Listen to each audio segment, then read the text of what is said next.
नमस्कार, न्यूज 18 राजस्थान देख रहे हैं आप। मैं हूं आपके साथ हेमंत कुमार। चलिए खबरों की शुरुआत इस वक्त की बड़ी खबर के साथ। यूक्रेन में फंसे हुए भारतीयों को वापस लाने के लिए केंद्र सरकार ने ऑपरेशन गंगा तेज कर दिया है और इसके तहत भारतीय नागरिकों को वापस लाने के लिए अगले 3 दिनों में 26 फ्लाइट शेड्यूल की गई हैं। इतना ही नहीं, भारतीय एयरफोर्स भी ऑपरेशन गंगा में शामिल कर ली गई हैं। एयरफोर्स का C-17 एयरक्राफ्ट रोमानिया से भारतीयों को वापस लाएगा। एयरफोर्स का C-17 एयरक्राफ्ट यूक्रेन से रोमानिया पहुंचे भारतीय नागरिकों को लाने के लिए रवाना हो गया है। यूक्रेन में अभी भी कई भारतीय फंसे हुए हैं और ऐसे में उन लोगों को निकालने के लिए केंद्र सरकार ने 4 मंत्रियों को लगाया है। जनरल वीके सिंह पोलैंड में, वहीं केंद्रीय मंत्री ज्योतिरादित्य सिंधिया बुखारेस्ट में है, जहां से वे भारतीय छात्रों को घर भेज रहे हैं। 4 अलग अलग तस्वीरें ऑपरेशन गंगा की। प्रधानमंत्री पल पल की अपडेट ले रहे हैं। C-17 ग्लोबमास्टर रवाना किया गया है और साथ ही साथ छात्रों के बीच में ज्योतिरादित्य सिंधिया और पोलैंड की बात करें तो वहां पर भी स्टूडेंट्स के बीच में दिखाई दिए वीके सिंह।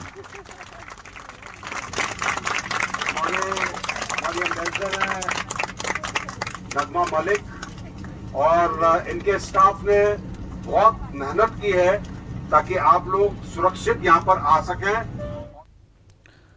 तो भारतीय वायुसेना का C-17 ग्लोबमास्टर गाजियाबाद के हिंडन एयरबेस से रोमानिया के लिए रवाना हो गया। यह विमान 4900 किलोमीटर की दूरी तय कर लगभग 5.5 घंटे में रोमानिया पहुंचेगा। भारत सरकार ने भी इस विमान को इसलिए इस्तेमाल करने का फैसला किया है ताकि बड़ी संख्या में स्टूडेंट्स घर वापस आ सकें। बुधवार देर शाम तक बड़ी संख्या में भारतीय छात्र छात्राएं भारत वापस आ जाएंगे। वैसे इसमें आने वाले छात्रों की सही संख्या तो शाम को पता चल पाएगी। भारत सरकार के ऑपरेशन गंगा के तहत प्रधानमंत्री नरेंद्र मोदी ने वायुसेना को भी शामिल होने का निर्देश दिया था। वहीं गाजियाबाद के हिंडन एयरबेस पर C-17 ग्लोबमास्टर विमान को स्टैंड बाय पर रखा गया है और वह कभी भी उड़ान भर सकता है, क्योंकि लगातार हमले तेज हो रहे हैं यूक्रेन में और ऐसे में तमाम भारतीयों को कहा गया है कि त्वरित यूक्रेन छोड़ दें, खासतौर पर कीव। और अब भारत सरकार लगातार भारतीयों को लाने का सिलसिला जारी रखे हुए हैं। ऑपरेशन गंगा इसे नाम दिया गया है। ऑपरेशन गंगा के तहत बड़ी संख्या में जो भारतीय स्टूडेंट्स हैं उनको निकाला जा रहा है।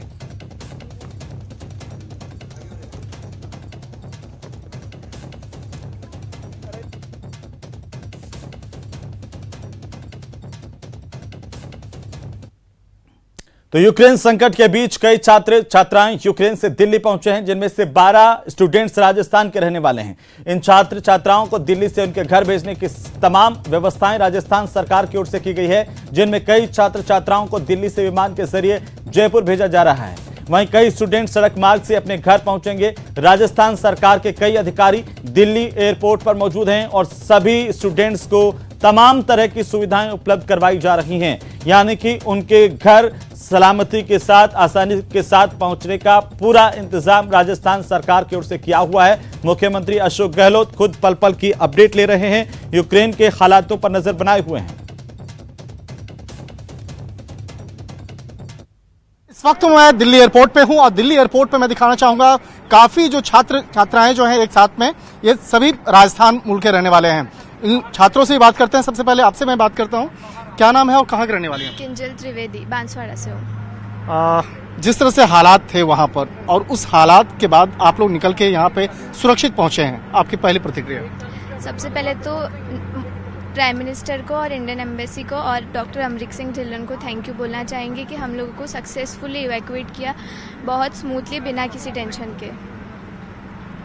घर वालों को आप लोग बता रहे होंगे कि हम लोग सुरक्षित हैं, फिर भी घर वाले मानते नहीं होंगे। अब जब बातचीत कर रहे हैं आप लोग, आप या वीडियो कॉल से बात करते होंगे, तो घर वालों का रिएक्शन? अब उनको सुकून है, अब उनको अब रिलीफ मिल गया है कि अब सेफली आ गए हैं यहाँ पे। तो क्या नाम है आपका? सुनील कुमार सैनी, कहाँ? नीम का थाना सिक्कर। पिछले कुछ दिनों से जो हालात रहे वहाँ पर, उस हालत पे आपकी प्रतिक्रिया? सर हालात खराब थे बट हम सेफली थे और पीएम मोदी ने हमारे को सेफली यहाँ लाए। अभी भी आप लोग के बहुत सारे फ्रेंड वहाँ पे फंसे हुए हैं जिनसे आप लोगों की बातचीत होती होगी, और क्या लोग अपील कर रहे हैं, क्या बोल रहे हैं? जो बच्चे खारकीव, सूमी, कीव में फंसे हुए उनको बस जल्दी से जल्दी निकाले। और ऐसा नहीं हम यहाँ पे पहुँच गए तो हम फील अच्छा कर रहे हैं। हमें ये भी पता है कि हमारे काफ़ी फ्रेंड्स वहाँ पे हैं, तो हम गवर्नमेंट से यही अपील करेंगे कि आप उनकी भी हेल्प करें। तमाम जो उपयुक्त सुविधाएं हैं वो मुहैया कराएंगे। तो एक तरह से कहा जा सकता है कि छात्र अपने आज घर पहुंचेंगे और कहीं न कहीं जिस तरह से मिशन गंगा के तहत इन छात्रों को लाया जा रहा है, इसकी खुशी है इन छात्रों के चेहरे पे भी देखी जा सकती है।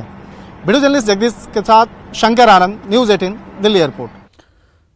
तो यूक्रेन में जो पाकिस्तानी छात्र छात्राएं पढ़ रहे हैं उनको वापस आने, अपने देश आने तक के लिए भारत के झंडे और भारत माता की जय का सहारा लेना पड़ रहा है। तिरंगा युद्धग्रस्त यूक्रेन में भारतीय छात्रों समेत पाकिस्तान के स्टूडेंट्स के लिए भी ढाल बना हुआ है। यूक्रेन में जहां हर ओर भयावह का माहौल है, वहीं बड़ी संख्या में भारतीय छात्र वहां पर फंसे हुए हैं। अब तिरंगे के साए में वे अपने अपने वतन महफूज लौट रहे हैं और यूक्रेन में तिरंगा भारतीयों का सुरक्षा कवच बना हुआ है। दूसरे देशों की सीमाओं पर पहुंच रहे छात्रों की बसों और अन्य वाहनों में तिरंगा झंडा लगाया देखा जा सकता है।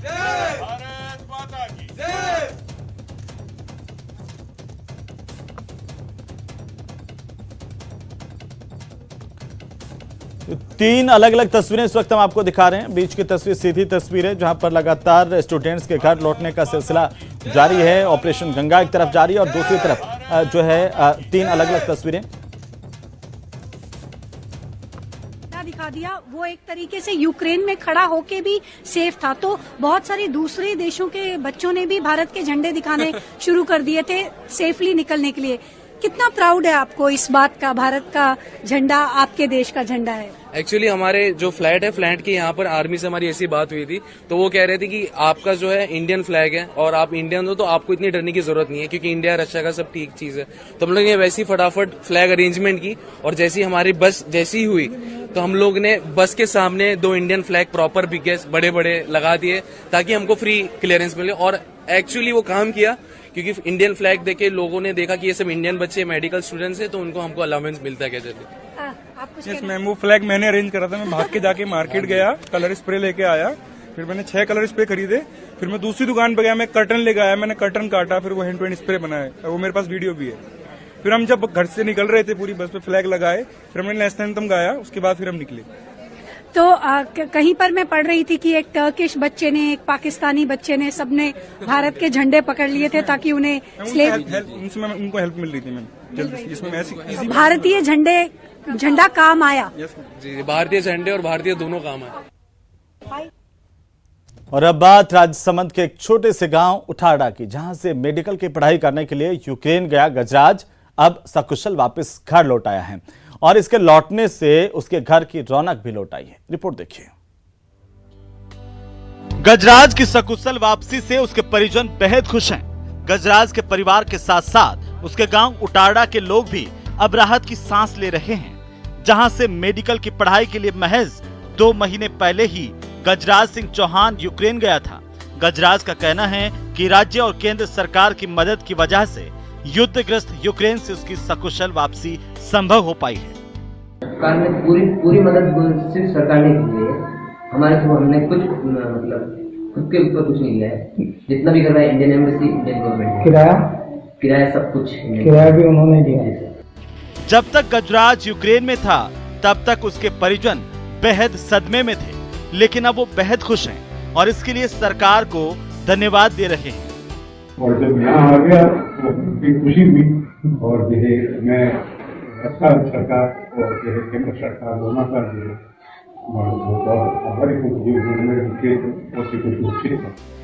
प्रदेश सरकार यूक्रेन में फंसे लोगों को वापस लाने के लिए अपनी तरफ से पूरी कोशिश कर रही है और यही वजह है कि गजराज के घर लौटने के बाद विधानसभा अध्यक्ष सीपी जोशी ने उनसे फोन पर बात की और उनसे दूसरे वैसे छात्रों की जानकारी भी ली जो अभी भी यूक्रेन में फंसे हैं।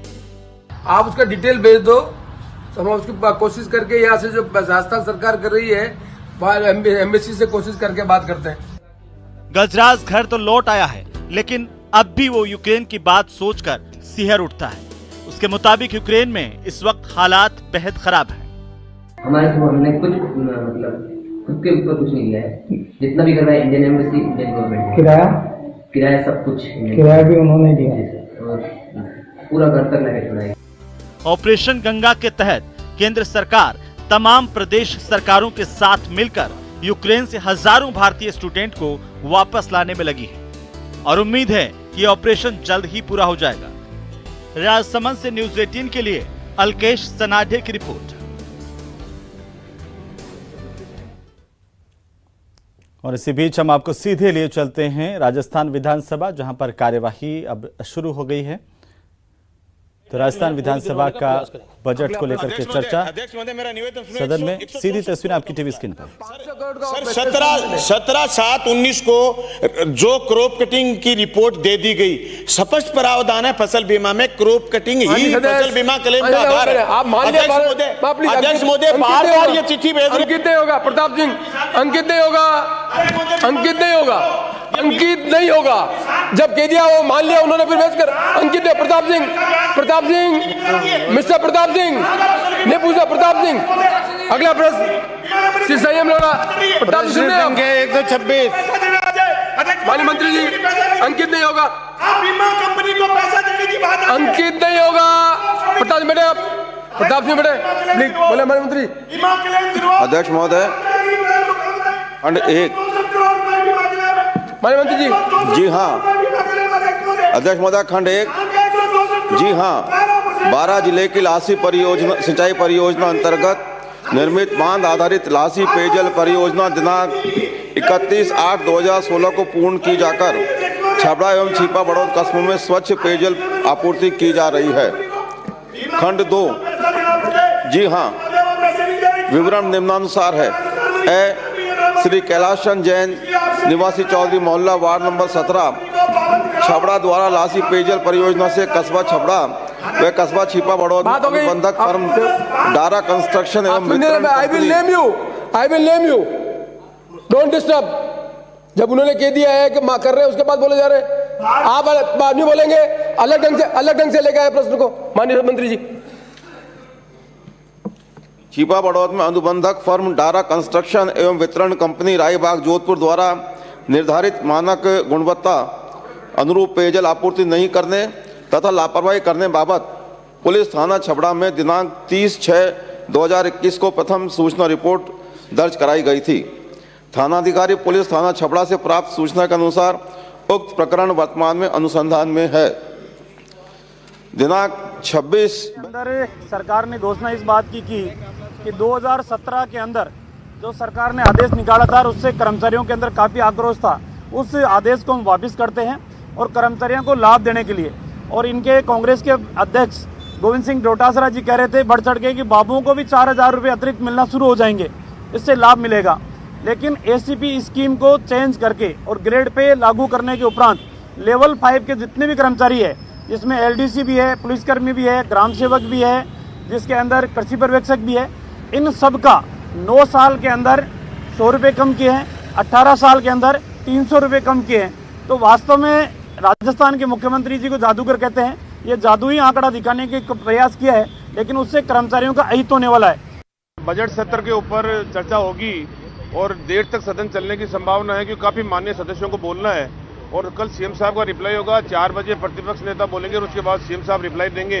इसलिए 4 दिन की छुट्टियों के अंदर माननीय विधायक कई जो है सीएम साहब से भी मिले भी हैं, अपनी अपनी बात को और भी उन्होंने कहा है, और जो आज अपने बात को अपने वक्तव्य के अंदर जो विधायक कहेंगे उसको सरकार गंभीरता से लेगी। और फेल होने का कारण ये रहा कि इनके आपस में झगड़े बहुत ज्यादा हैं, और केंद्र में जो बीजेपी की सरकार फेल हुई उसके कारण विपक्ष की जो धार थी बीजेपी की वो खत्म हो गई।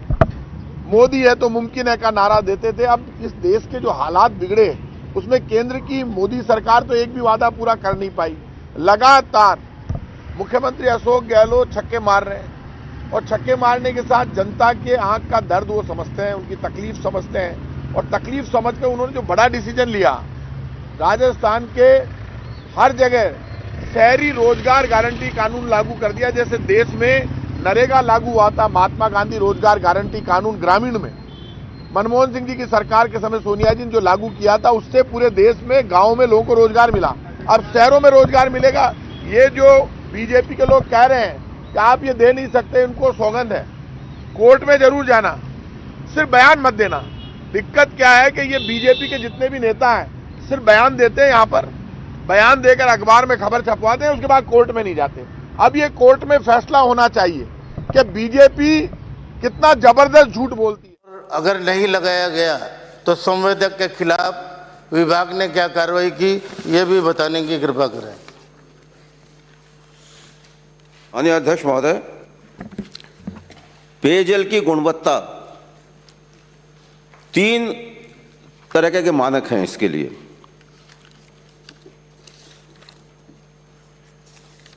ये एक जो पैरामीटर हैं वो WHO के हैं, एक bureau of Indian standard IMIS के हैं, और तीसरा केंद्रीय जन स्वास्थ्य एवं पर्यावरण अभियांत्रिकी संगठन के हैं। जहां तक गुणवत्ता, तो अब विधानसभा की कार्यवाही देख रहे थे और अब आगे बढ़ेंगे। राजनीतिक नियुक्तियों को लेकर के लगातार विवाद जारी। उप मुख्य सचेतक महेंद्र चौधरी ने बयान दिया है, मुख्यमंत्री ने सलाह मशवरा करके नियुक्तियां दी है, ये महेंद्र चौधरी का कहना है। उन्होंने कहा कि बीजेपी को अगर आपत्ति है तो कोर्ट जा सकते हैं, सरकार कोर्ट में इसका जवाब देंगी। क्या कुछ कहा है वो आप सुनिए। देखिए, आला कमान ने, मुख्यमंत्री जी ने, प्रदेश अध्यक्ष जी ने सबसे जो भी राजनीतिक नियुक्तियां की है वो सबसे सलाह मशवरा करके बैठ के बात करके की है और नियमों में की है। विपक्ष को कोर्ट जाना है तो कोर्ट खुले हैं, स्वतंत्र है, वो जा सकते हैं, अपनी बात तो कह सकते हैं। सरकार ने जो भी नियुक्तियां की है सब देख के सोच विचार के की है। तो वहीं भीलवाड़ा शहर के आरके कॉलोनी में एक डेयरी बूथ में अचानक से आग लगी और देखते ही देखते आग ने विकराल रूप धारण कर लिया। मौके पर पहुंची दमकल ने 1 घंटे की कड़ी मशक्कत के बाद इस आग पर काबू पाया, लेकिन तब तक बूथ में रखा लाखों रुपए का सामान जलकर खाक हो गया। बूथ में रखे सामान की कीमत करीब 5 लाख रुपए बताई जा रही है। आशंका है कि शॉर्ट सर्किट के कारण ये आग लगी। तस्वीरें आपकी टीवी स्क्रीन पर। हालांकि अब इस आग पर काबू पा लिया गया है। काफी मशक्कत के बाद आग पर काबू पाया जा सका, लेकिन तब तक ये पूरा बूथ जलकर खाक हो गया। उसकी तस्वीरें भी आपकी टीवी स्क्रीन पर हैं। तो दरअसल डेयरी बूथ में आग लगी थी और देखते ही देखते आग ने पूरे डेयरी बूथ को अपनी चपेट में ले लिया। चलिए आगे बढ़ेंगे। होटल चलाना है तो हर महीने 50,000 रंगदारी देनी होगी और रंगदारी देने से मना किया तो इसका अंजाम क्या होगा, ये इन सीसीटीवी तस्वीरों के जरिए आप देखिए। बेखौफ बदमाशों की ये तस्वीरें कोटपुतली की हैं। यहां पर बदमाशों ने रंगदारी की खातिर पहले 3 होटल वालों को धमकाया और फिर होटल के अंदर और बाहर फायरिंग कर दी। 3 बदमाश बाइक पर सवार होकर के यहां पर पहुंचते हैं, 2 होटल के अंदर दाखिल होते हैं, जबकि 1 बदमाश बाइक लेकर होटल के बाहर खड़ा रहता है। सरेआम इस तरह की फायरिंग से इलाके में दहशत फैल गई है। हालांकि फायरिंग की सूचना मिलने के बाद जयपुर रेंज के आईजी, एसपी समेत कई पुलिस अधिकारी मौके पर पहुंचे और घटना की जानकारी ली। पुलिस ने बदमाशों को पकड़ने के लिए एक टीम का गठन किया है। पुलिस ने होटल में लगे सीसीटीवी फुटेज खंगाले हैं और बदमाशों की तलाश शुरू कर दी है। 2 जने तो बाइक से उतर के आए, 1 जना बाइक से ऊपर वहां खड़ा था, वो आए और उनसे मैंने पूछा, हाँ भैया बोलो, तो बोले कि तुम्हें होटल चलाना हम सिखाते हैं अभी। तो फिर उन्होंने अपनी जेब से कुछ निकाला, निकालने के बाद उन्होंने एक लेटर फेंका, फिर उन्होंने सीधी गन मेरे ऊपर लगा दी और बोले कि महीने कितने पैसे आपको देने पड़ेंगे। सारी टीम ने, समस्त टीम ने ये तीनों मौके विजिट किए हैं और कुछ लीड्स हैं जिनके ऊपर वर्क कर रहे हैं। इसमें तीव्र कार्रवाई अंजाम में लाई जाएगी और बहुत ही कठोर सख्त कार्रवाई इसमें अंजाम में लाई जाएगी। हमें लीड्स मिली हैं जिनको डेवलप किया जाएगा। और इसी बीच दौसा से बड़ी जानकारी मिल रही है। इस वक्त की बड़ी खबर है दौसा से, जहां पर 2 मोटरसाइकिलों में आमने सामने की भिड़ंत हुई है। हादसे में 2 लोगों की मौके पर ही मौत होने की खबर है। नांगल राजावतान थाना इलाके के चारेड़ा रोड पर यह हादसा हुआ है। दोनों शवों को जिला अस्पताल भिजवाया गया। इस हादसे में नयाबास निवासी सोहनलाल और चूड़ियावास के निवासी गिरिराज मीणा की मौत होने की जानकारी मिल रही है। बड़ा सड़क हादसा, 2 मोटरसाइकिल आपस में भिड़ी, जोरदार टक्कर और इसमें 2 लोगों की मौत होने की खबर इस वक्त सामने आ रही है। बड़ी खबर है इस वक्त की। बड़ी जानकारी दौसा से, जहां पर मोटरसाइकिलों में आमने सामने की भिड़ंत हुई है। हादसे में 2 लोगों की मौके पर मौत हो गई। नांगल राजावतान थाना इलाके के चारेड़ा रोड पर यह हादसा हुआ है। तो वहीं सादुलपुर में पुलिसकर्मियों पर संगीन आरोप लगे हैं। बताया जा रहा है कि भैंसली गांव के एक युवक ने लकड़ी तस्करी के बारे में पुलिस को सूचना दी थी, लेकिन आरोप है कि शिकायत करने के बाद पुलिसकर्मियों ने उल्टे युवक को ही टारगेट बना लिया, इसके साथ मारपीट की, जिसकी शिकायत बाद में पीड़ित ने एसपी से भी की है। पीड़ित के मुताबिक 24 फरवरी की रात के समय गाड़ी से लकड़ी की तस्करी की जा रही थी। उसने फौरन इसकी सूचना नजदीकी थाने में पुलिस को दी और काफी देर बाद मौके पर पुलिस वाले पहुंचे जरूर, लेकिन उल्टे जितेंद्र से ही सवाल जवाब करने लगे। आरोप यह है कि पुलिस वाले जबरदस्ती जितेंद्र को गाड़ी में डाल करके थाने ले गए, वहां पर उसके साथ बदसलूकी की और जमकर मारपीट की। अब पीड़ित जितेंद्र न्याय की गुहार लगा रहा है और ऐसे पुलिसकर्मियों के खिलाफ कार्रवाई की मांग कर रहा है। मैं वहाँ तक पहुँचा तो पीछे से पुलिस की गाड़ी आई और आकर के मेरे को बोला कि फ़ोन तूने किया था कि मैं हाँ मैं नहीं किया था। वो बोले कहाँ है गाड़ियाँ को, गाड़ियाँ तो निकल गई तो वो बोले कि चल तू कौन होता है रोकने वाला, तेरे को थाने में लेके चल के मेरे साथ में मारपीट की। फिर मैं वो सुबह मेरी वो घर वाले वो भाई है राजेंद्र, उसने आकर के मेरी जमानत करवा दी, घर चला गया। और वो शरीर में उस टाइम तो मेरे को कुछ नहीं पता चला, लेकिन वो नहाया तब मैंने देखा गिलील वगैरह, तब फिर मैं एसपी साहब के यार वहाँ जा कर के मतलब जो ये घटना है ये मैंने सारी साहब को बता। तो वहीं कोटा के बहुचर्चित 15 साल की स्कूल स्टूडेंट के मर्डर मामले को लेकर के महज 2 दिन में चालान पेश किया जाएगा। सिटी एसपी केसर सिंह शेखावत ने न्यूज 18 राजस्थान से खास बातचीत करते हुए बताया कि महज 2 दिनों में पोक्सो कोर्ट में में चालान पेश किया जाएगा। इतना ही नहीं, 2 महीने में करीब 50 गवाहों के बयान भी करवा दिए जाएंगे। इस मामले में आरोपी कोचिंग टीचर गौरव जैन को 2 दिन पहले ही जेल भेज दिया गया था। आपको बता दें कि आरोपी कोचिंग टीचर ने वैलेंटाइन डे से 1 दिन पहले छात्रा से अपने ही कोचिंग क्लास में दुष्कर्म की कोशिश की और विरोध करने पर इस छात्रा का गला दबा करके मौत के घाट उतार दिया, ऐसे आरोप हैं। 6 दिन के रिमांड के दौरान पुलिस ने आरोपी से कड़ी पूछताछ की, जिसमें पुलिस ने इस हत्याकांड और आरोपी के फरारी के दौरान के सबूत भी जुटाए। पुलिस ने आरोपी के मोबाइल और लड़की की ड्रेस में फरार होने वाले कपड़े जब्त किए थे। पुलिस ने चालान पेश करने के लिए ऐसे तमाम सबूत इकट्ठा किए हैं जो आरोपी को सख्त से सख्त सजा दिलाने में अहम साबित होंगे। वहीं इस केस को ऑफिसर स्कीम में भी लिया गया है ताकि आरोपी गौरव को जल्द से जल्द सजा दिलाई जा सके।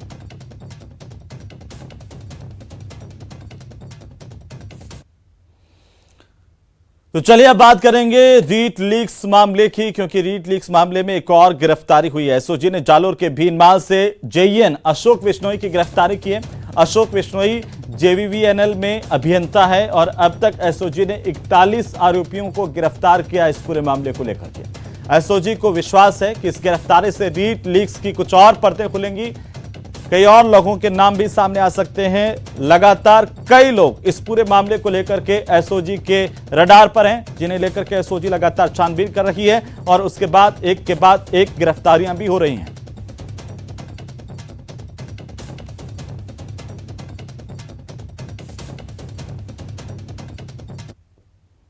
और अब बात कोरोना के टीके की, क्योंकि कोरोना का टीका लगवाओ और इनाम पाओ। जी हां, जोधपुर में कोरोना संक्रमण को रोकने के लिए यह नवाचार किया गया है। चिकित्सा एवं स्वास्थ्य विभाग और केयर इंडिया ने मिलकर के ये अनूठी पहल शुरू की है और इसके तहत 1 मार्च 2022 से अपना वैक्सीनेशन करवाने वाले लाभार्थियों के लिए लकी ड्रॉ निकाला जा रहा है। कोविड वैक्सीनेशन सेंटर पर जो भी लाभार्थी टीका लगवाने के लिए पहुंच रहे हैं, उनको इनाम भी दिया जा रहा है। 15 से लेकर के 17 साल तक के युवाओं के लिए इनाम में साइकिल है, स्मार्ट वॉचेस से लेकर के स्कूल बैग तक शामिल है, जबकि 18 प्लस वालों को टीका लगवाने के बाद इनाम में स्मार्टफोन से लेकर के मिक्सर ग्राइंडर तक दिया जा रहा है। 1 तारीख से 15 तारीख तक में जो लाभार्थी प्रथम डोज अथवा द्वितीय डोज लगवाना चाह रहे हैं, अगर उस केंद्र पे पहुंचते हैं या ग्रामीण परिप्रेक्ष्य में कहूँ तो जो केयर इंडिया के सहयोग से वाहन उपलब्ध कराए गए हैं, उन वाहन से जो भी प्रतिरक्षित होते हैं, तो उसके अनुसार एक लकी ड्रॉ खोला जाएगा और उस लकी ड्रॉ के अनुरूप में जो भी उसमें प्रथम प्राइज़ है, द्वितीय प्राइज़ है, तृतीय प्राइज़ है, कुछ कंसोलेशन प्राइजेस भी है, तो उस अनुरूप। तो वहीं प्रदेश के बजट में चिरंजीवी स्वास्थ्य बीमा योजना के तहत 10 लाख तक के फ्री इलाज की घोषणा के बाद कोटा में रजिस्ट्रेशन करवाने वालों की संख्या में लगातार इजाफा हो रहा है। कोटा में 5,05,000 परिवार हैं, जिनमें से 3,47,000 से ज्यादा परिवारों ने अब तक अपना रजिस्ट्रेशन करवा लिया है। इतना ही नहीं, अब चिरंजीवी योजना का लाभ देने के लिए कई निजी अस्पताल भी कतार में हैं। कोटा में इस योजना का लाभ देने के लिए रजिस्ट्रेशन करवाने वाले अस्पतालों की संख्या भी 2 दर्जन तक पहुंच गई है। सीएमएचओ के मुताबिक चिकित्सा विभाग की ओर से लोगों को जागरूक भी किया जा रहा है, ताकि ज्यादा से ज्यादा लोगों को इस योजना का लाभ मिल पाए। ग्रामीण अंचल में खासतौर पर इस योजना के लिए डोर टू डोर सर्वे के दौरान भी लोगों को जानकारी दी जा रही है और काफी संख्या में लोग इस जानकारी का लाभ उठा करके चिरंजीवी योजना के तहत अपना रजिस्ट्रेशन करवा रहे हैं। मंत्री महोदय ने बजट घोषणा पत्र में चिरंजीवी से इलाज कराने वाले महिलाओं को एक मोबाइल देने की जो घोषणा की है, वो भी एक अट्रैक्टिव घोषणा है। उससे भी रजिस्ट्रेशन हमारा बढ़ेगा। और चूंकि हमारे पहले जो अस्पताल थे, जो पैकेज थे, उनसे कुछ उनको नाराजगी थी, सरकार ने उनको रेक्टिफाई किया और उनकी मीटिंग लेकर के उनके मन मुताबिक पैकेज दिए।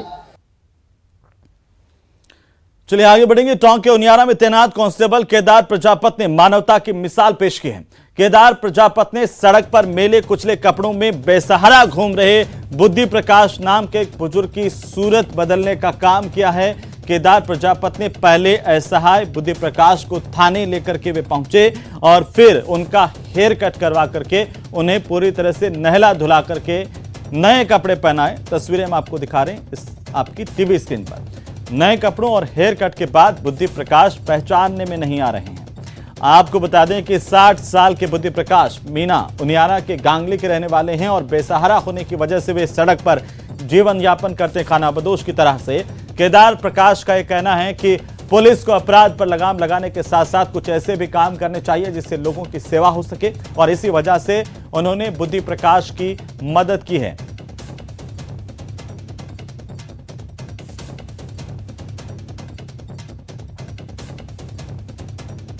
श्री बुद्धि प्रकाश जी मिला, मेरे मन में विचार आया कि इसको अच्छा बनाने के लिए मैं उसको थाने पर साथ लेके आया। थाने पर उसकी किटिंग करवाई गई, नहलाया गया। स्नान करने के बाद में उसकी तेल की मालिश की, नए कपड़े पहनाए। नए कपड़े पहनाकर उसको आइंदा गंदा नहीं रहने की हिदायत की गई। बन सकें और इसी से प्रेरित होकर के जो थाने के सिपाही हैं उन्होंने कांस्टेबल केदार प्रजापत ने मदद के हाथ आगे बढ़ाए, बुद्धि प्रकाश को थाने पर लेकर के आए, उनकी कटिंग करवाई, उनको बाकायदा नहलाया। और ये तस्वीरें आप देखिए कि किस तरीके से पुलिस सिर्फ अपराधियों से ही दो हाथ नहीं करती है, पुलिस आम जनता के लिए किस तरीके से काम करती है उसकी वानगी भी पेश की है।